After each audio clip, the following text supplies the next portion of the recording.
ಆತ್ಮೀಯ ಬಂಧುಗಳೇ, ಮಹಾಭಾರತ ಭೀಷ್ಮ ಪರ್ವ, ಇದರಿಂದ ಶ್ರೀಮದ್ ಭಗವದ್ಗೀತಾ ಶ್ರದ್ಧಾತ್ರಯ ವಿಭಾಗ ಯೋಗವನ್ನು ತಿಳ್ಕೊಳ್ತಾ ಇದ್ವಿ. ಓದ ಭಾಗದಲ್ಲಿ ತಪಸ್ಸಿನ ಬಗ್ಗೆ, ಅಂದರೆ 3 ಗುಣಗಳಲ್ಲಿರುವಂಥ 3 ರೀತಿಯ ತಪಸ್ಸುಗಳಿರುತ್ತೆ. ಸಾತ್ವಿಕ ತಪಸ್ಸು, ರಾಜಸಿಕ ತಪಸ್ಸು ಮತ್ತು ತಾಮಸಿಕ ತಪಸ್ಸು ಅಂತಂದ್ಬಿಟ್ಟು ಅದ್ರ ಬಗ್ಗೆ ಡೀಟೇಲ್ ಆಗಿ ತಿಳ್ಕೊಳ್ತಾ ಇದ್ವಿ. ಯಾರಿಗೂ ತೊಂದರೆ ಕೊಡದೆ ಸದಾ ಶಾಂತ ಭಾವದಿಂದ ಇರೋದು, ಮನಸ್ಸಿಗೆ ಪ್ರಸನ್ನತೆಯಿಂದ ಇರೋದು, ಭಗವಂತನ ಚಿಂತನೆ ಮಾಡೋದು, ಮನಸ್ಸನ್ನು ನಿಗ್ರಹಣೆ ಮಾಡಿಕೊಳ್ಳೋದು, ಮತ್ತು ಶಾಸ್ತ್ರ ವಿಹಿತವಾಗಿರುವಂಥ ಕರ್ಮಗಳನ್ನು ಮಾಡ್ತಾ ಇರುವಂಥದ್ದು, ಇದನ್ನು ಸಾತ್ವಿಕ ತಪಸ್ಸು ಅಂತ ಹೇಳ್ತಾರೆ. ಅಲ್ಲಿ ಯಾರಿಗೂ ತೊಂದರೆ ಕೊಡೋದಕ್ಕೆ ಇಷ್ಟ ಇರೋದಿಲ್ಲ, ಅಲ್ಲಿ ಫಲಾಪೇಕ್ಷೆ ಕೂಡ ಇರೋದಿಲ್ಲ. ಇನ್ನು ರಾಜಸಿಕ ತಪಸ್ಸು ಏನು ಅಂತಂದರೆ, ಅವರಲ್ಲಿ ದಂಭ ಮಾನ ಎಲ್ಲ ಇರುತ್ತೆ. ಬೇರೆಯವರು ನನಗೆ ಗೌರವ ಕೊಡಬೇಕು, ಬೇರೆಯವರು ನೋಡಬೇಕು ನಾನು ಮಾಡ್ತಾ ಇರೋದು ಅಂತಂದ್ಬಿಟ್ಟು ಫಲಾಪೇಕ್ಷೆ ಇಟ್ಕೊಂಡು ಮಾಡ್ತಿರ್ತಾನೆ.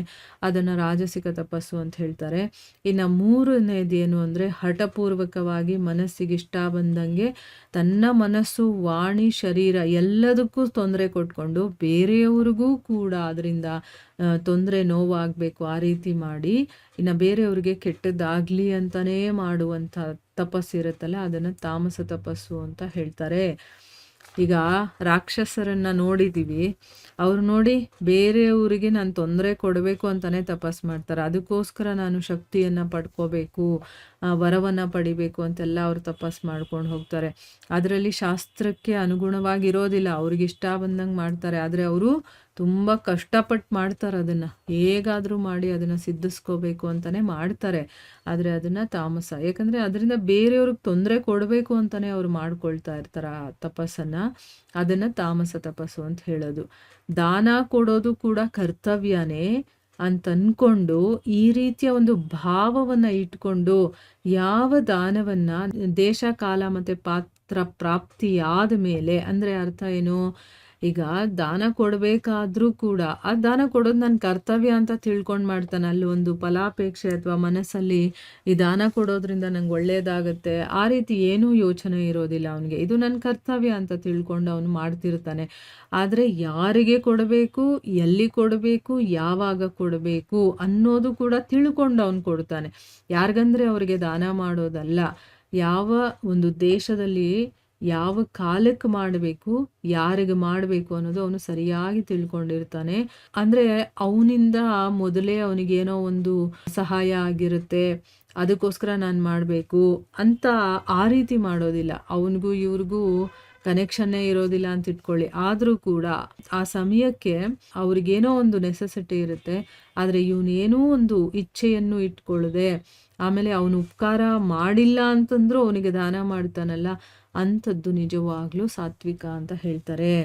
ಆದರೆ ಯಾವ ದಾನ ತುಂಬ ಕಷ್ಟಗಳನ್ನು ಮಾಡಿ ಪ್ರತ್ಯುಪಕಾರದ ಪ್ರಯೋಜನದಿಂದ ಅವರು ನನಗೆ ಮಾಡಿದ್ದಾರೆ, ನಾನು ಅವ್ರಿಗೂ ಮಾಡಬೇಕು ಅಂತ ಅಂದ್ಕೊಂಡು ಮಾಡ್ತಾನೋ, ಆಮೇಲೆ ಫಲವನ್ನು ದೃಷ್ಟಿಯಲ್ಲಿ ಇಟ್ಕೊಂಡು ಈಗ ಅವನು ನನಗೆ ಸಹಾಯ ಮಾಡಿದ್ದ, ನಾನು ಅವನಿಗೆ ಮಾಡಬೇಕು ಅಂತ ಮಾಡೋದು, ಮತ್ತು ಅಲ್ಲಿ ಕಷ್ಟ ಇದ್ದರೂ ಮಾಡೋಕ್ಕೆ ಹೋಗೋದು, ನನಗೇ ಇಲ್ಲ ಅವ್ರಿಗೆ ಮಾಡೋಕ್ಕೆ ಹೋಗೋದು, ಅದು ಕೂಡ ಸರಿಯಲ್ಲ. ಆಮೇಲೆ ನಾನು ಅವರಿಗೆ ದಾನ ಕೊಟ್ಟರೆ ನನಗೇನೋ ಒಂದು ಫಲ ಸಿಗುತ್ತೆ ಅಂತ ಇಟ್ಕೊಂಡು ಮಾಡ್ತಾರಲ್ಲ, ಆ ದಾನವನ್ನು ರಾಜಸ ಅಂತ ಹೇಳಿದ್ದಾರೆ.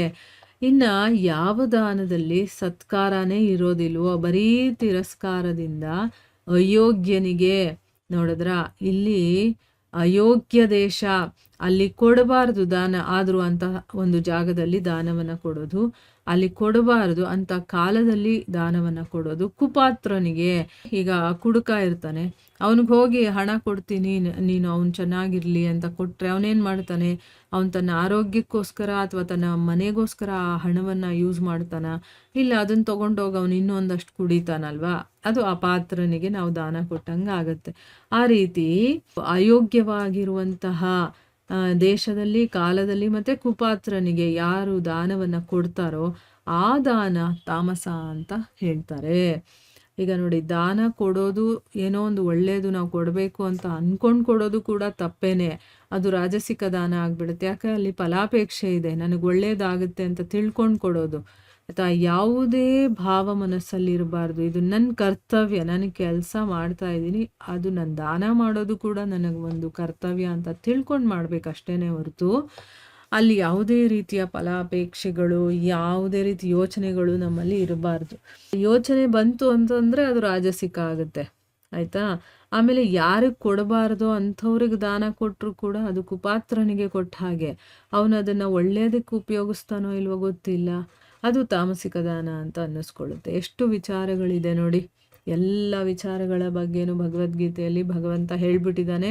ಆದರೆ ನಾವು ಅದನ್ನು ಕೂತ್ಕೊಂಡು ಓದಿ ತಿಳ್ಕೊಂಡು ಅದನ್ನು ನಮ್ಮ ಜೀವನದಲ್ಲಿ ಅಳವಡಿಸ್ಕೊಳ್ಬೇಕಾಗಿರುವಂಥದ್ದು ನಮ್ಮ ಕರ್ತವ್ಯ ಅದು ಅಲ್ವಾ? ಅದನ್ನು ನಾವು ಮಾಡೋದಿಲ್ಲ, ನಮ್ಗೆ ಅದಕ್ಕೆ ಸಮಯನೇ ಇಲ್ಲ.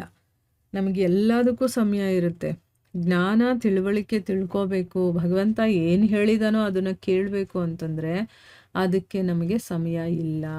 ಆದರೆ ನಾವೆಲ್ಲ ಹಾಗಿಲ್ಲ, ನಾವು ಪ್ರತಿ ದಿವಸನೂ ಕೂಡ ಕೇಳ್ತಾ ಇದ್ದೀವಿ, ತಿಳ್ಕೊಳ್ತಾ ಇದ್ದೀವಿ, ಸ್ವಲ್ಪ ಆದರೂ ಅದರಲ್ಲಿ ನಾವು ಅಳವಡಿಸ್ಕೊಳ್ಳೋ ಪ್ರಯತ್ನ ಮಾಡ್ತಾ ಇದ್ದೀವಿ ಅಂತ ನಾನು ತಿಳ್ಕೊಂಡಿದ್ದೀನಿ. ಸೊ ಇಲ್ಲಿಗೆ ನಾವು ನಿಲ್ಲಿಸೋಣ. ಇದರ ಮುಂದುವರೆದ ಭಾಗ ಇದೆ, ಅದನ್ನು ನಾವು ಮುಂದಿನ ಭಾಗದಲ್ಲಿ ತಿಳ್ಕೊಳ್ಳೋಣ. ಹರೇ ಕೃಷ್ಣ.